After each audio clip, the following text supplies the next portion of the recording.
Okay, from the problem section, we had someone ask about 7, 9, and 11. So for 7, it says the radius r of a cylinder is related to its volume and its height by the formula. The radius of the base of the cylinder is equal to the square root of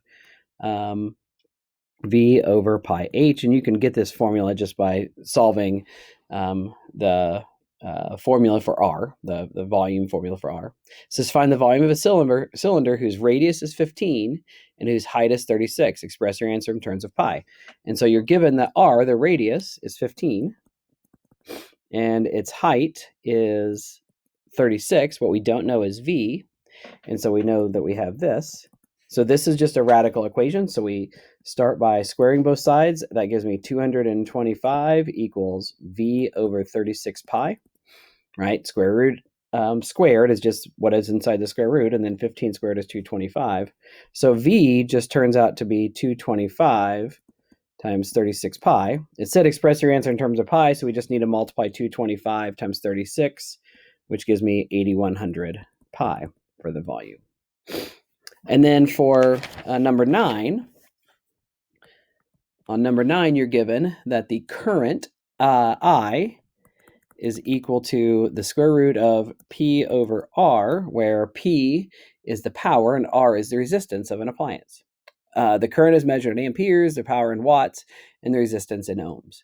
An electric hairdryer has a resistance of 6 ohms, and so when I plug in that information, I know that my resistance is 60 and draws 4.5 amps of current. And so or amperes of current. And so that is the current. And so I, and so we say that is 4.5. And what you want to find is P, the power required.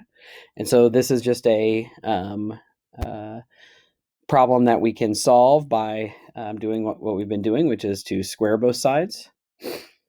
When we do 4.5 squared, we end up with 20.25 is equal to P over 60. And so we just multiply 20.25 times 60, and we end up with 1215 is equal to P. P is in watts, and so it's actually 1215 watts.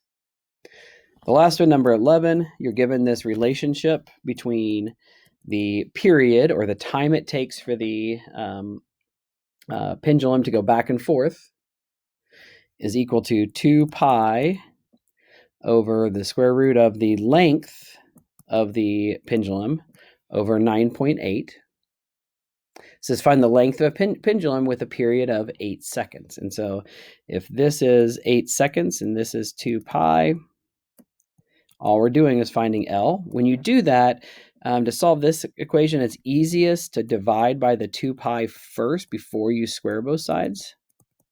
This one is definitely a problem that's going to require a calculator. So I'm going to go ahead and do in my calculator 8 divided by 2 pi. Be careful with how you enter 2 pi into your calculator. It needs to be in parentheses. So that gives you 1.2739.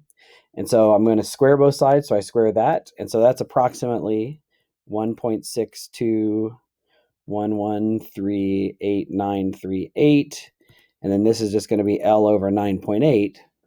So to find out what L is, all I need to do is multiply this 1.62, which I've got in my calculator, times 9.8, which gives me 15.9. So the length of the pendulum would be 15.9 meters.